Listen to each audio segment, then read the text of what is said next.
ओ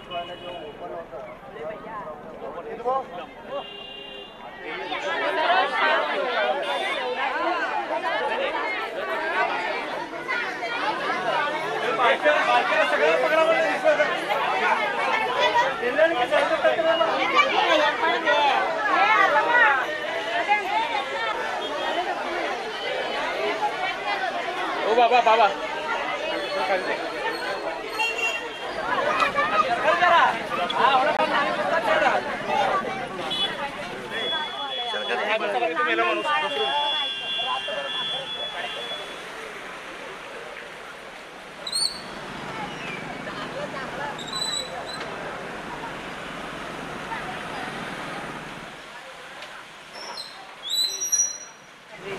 हो हो टच होतो टच नाही ह्याच्यावरून येते मॅडम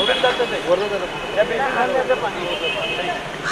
त्या बिल्डिंग खाली येतं ह्याच्या खाल्लं येतं पाणी ह्याच्या खाल्लं या बिल्डिंग खाली पाणी येतं बघा आणि डेली आपण जर पाहिला तर ह्याच्या खाल्लं येतं पाणी एवढा डेली रोजचा रोजचा व्यक्ता माझा कारण जाळीला येऊन कचरा अडकला आणि सगळं मागं पाणी त्यामुळे ते रिस्क ओपन ठेवणं गरजेचं तोच तोच तोच तोच आपल्या महाराष्ट्राचं पाणी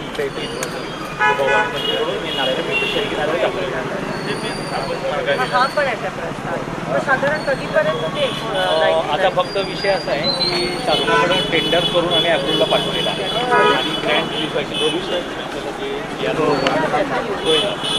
आणि माईट बी आचारसंहितेपूर्वी या आठवड्यात मिटिंग घेणं एक्सपेक्टेड होतं पण अजून काही निरोप आला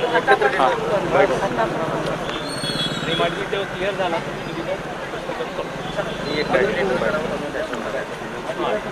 याचा महत्त्वाचा विषय की महापालिकेत गेले 2 वर्ष निवडणुका झाल्या नाहीत त्यामुळे प्रशासकच आहे तिकडे लोकप्रतिनिधी नसल्यामुळे तिकडे दबाव अभावी थोडासा हलगर्जीपणा दिसून येतोय महानगरपालिकेच्या पूर्ण कार्यात आणि त्यामुळे काय झाले सोलापुरात जे मेच्या पहिल्या आठवड्यात सगळे नाले साफसफाई आपण करत असतो दरवर्षीचा हा नियम आहे की पाऊस तसं बघितलं तर सप्टेंबर महिन्यात येतो पण काही 5 वर्षापासून लवकर येतो तर मे महिन्यात ही नाले साफसफाई झाली पाहिजे आता मी मगासपासून सगळे जेवढे सोलापूरचे मेन नाले तिथे मी जाऊन आली असं एकंदरीत दिसून येते की हे फक्त वरवर झालंय काम हे ज्या पद्धतीत झालं पाहिजे होतं ते झालं नाही आहे आणि त्यामुळे जो परवा पाऊस पडला जवळजवळ 80 mm पडला त्याच्यामुळे सगळे नाले ओव्हरफ्लो झालेत चोकअप झालेत ड्रेनेज सिस्टीम पूर्ण सोलापूर शहराची खोळंबली आहे आणि लोकांच्या घरात पाणी शिरलं आहे खालून पाणी येत आहे लोकांच्या घरात हे होतं दरवर्षी पण हे आज एवढ्याशा पावसात एवढा लवकर झालं आहे तर मला असं वाटतं हे महापालिकेच्या अधिकाऱ्यांनी हे थोडंसं सिरियसली घेणं गरजेचं आहे आणि आज आम्ही ती पाहणी केली पण पाणीच नाही पण ते लवकरात लवकर उद्यापासून पुन्हा एकदा ते नाले साफसफाई झाले पाहिजेत आणि काही ठिकाणी स्टॉर्म ड्रेन क्लिनिंग झालं पाहिजे ते पण झालं नाही आहे आणि जो आपण 99 कोटीचा जो प्रस्ताव दिला आहे तो आचारसंहितेमुळे प्रलंबित होता आता मी UD सेक्रेटरीना फोन करून तो लवकरात लवकर प्रस्ताव जे आपले नाले आहेत तिकडे बाजूला भिंत बांधून त्याचं चांगलं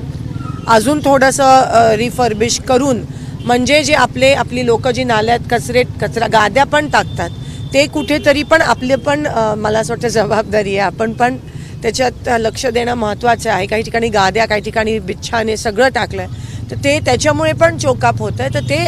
थांबवण्यासाठी आता जी 99 कोटीची निधी मागितली ती ताबडतोब मिळाली पाहिजे त्यासाठी मी प्रयत्न करून UD सेक्रेटरींशी पण बोलणार आहे आणि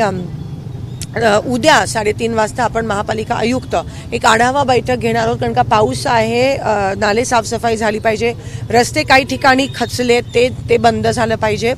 आणि पाणी पुरवठा पण सुरळीत झाला पाहिजे त्यासोबत आत्ता 6 वाजता कलेक्टरांकडे पण ग्रामीण भागातला पाण्याचा जो प्रश्न आहे त्याचा पण आढावा कारण का अतिवृष्टीमुळे काही घरं त्या ठिकाणी पडलेत काही शेतींचं नुकसान झालं ते लवकरात लवकर ती पण निधी मिळाली पाहिजे त्यासाठी आपण मीटिंग घेतोय आम्ही सगळे कामाला लागलो आहे आपत्कालीन व्यवस्थापना आपल्याला दिसत नाही अनेकांचे फोन महापालिकेला पुन्हा करायचं जिल्हा प्रशासनाला संपर्क पुन्हा करायचं कुठलीच यंत्रणा जाहीर केलेली नाही आहे त्यामुळे देखील नागरिकांची तारांबळ नाही 100% जसं मी म्हणाली थोडासा हलगर्जीपणा दिसतोय कारण का निवडणुका नसल्यामुळे कोणाचा दबाव त्या ठिकाणी नाही तर GB होत असतं महापौर असतात एवढे नगरसेवक असतात आता काही नाही आहे सगळं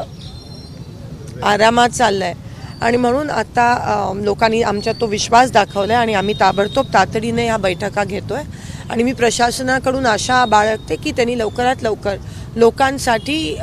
24 तास आता कामाला लागून हे जी अडचण आहे ती दूर करावी. एबीपी माझा, उघडा डोळे बघा नीट.